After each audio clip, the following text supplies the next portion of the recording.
Y'all, this woman said in 1 year she got pregnant, federally indicted, her child got shot, and she ended up in prison. I'm not even gonna lie, this story gets crazy real fast. Going to these jobs interviews and I'm getting denied and I'm getting fired, it start messing with me mentally. So y'all, while I'm already battling trying to figure out my financial situation for me and my children, I get a call that my baby daddy is in prison. He is swollen up with fluids. His heart is failing. And then I got another call. And that next call was my son's family letting me know that my baby daddy was found deceased in his cell. He swelled up with fluids and he choked on his own fluid pretty much. Y'all, that sent me because I'm just like, not only am I struggling, I got 2 kids, but now one of my possible support system that could come home and do right is gone. So when times got harder, wasn't nothing I wouldn't do to make sure that my kids had what they needed. So if I had to go in stores and steal what they needed, that's what I did. I went in stores and I would steal what they needed. Obviously, I wasn't too good at it because I ended up with a theft charge. And so now I have 2 kids and a theft charge on my record, and I'm applying for jobs. They would hire me and then they would fire me as soon as my background check came back. I didn't want to be here anymore. So I drove down to the store, bought me some ibuprofen PMs or Tylenol PMs, whatever they called, and I took the whole bottle.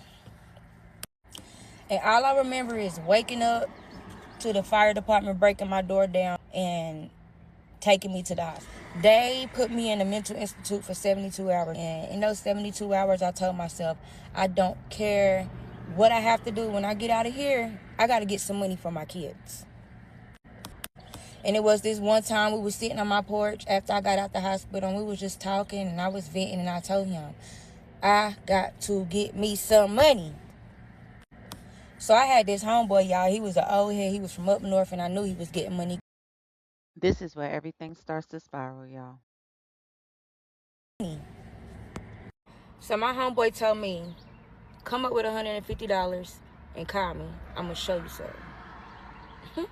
And y'all, that was like music to my ears. Do you hear me? I'm like, I know this nigga getting money. He about to show me. I sat on my porch, because at this time I'm living in a project. So I sat on my porch, passed out some samples, and my shit got the rocking. Like my door was like the bando. It was like this all day long, all night long. It got to the point where I had to beg the Jays to just chill. Let me get 30 minutes of sleep and we good, right? So just imagine one apartment out of 100 and there's so much traffic going to that motherfucker. It gets the attention of the authorities in the office, right? So I get woke up to bangs on my door one morning.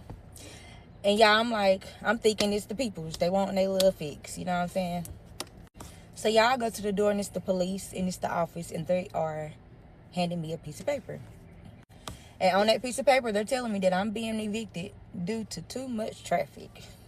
So now I got the house, I got the cars, I got the money, I got an extra room. So I moved my mama in. I call my mama and I tell my mama, I got us a house. Come on home. Yeah, I got more money than I have ever had in my life. Everything is everything. It's time for me to get out the game. And everything was great until one day I see my mom's feet hanging from under my kitchen table. And she's laying under my kitchen table and she is unresponsive. Yeah, this is where everything starts going left. And I'm not even at the worst part yet, but I put the rest of it on DD2. So y'all go over to Drama Drop TV 2 for the full video. Hurry up because it's good. Wait!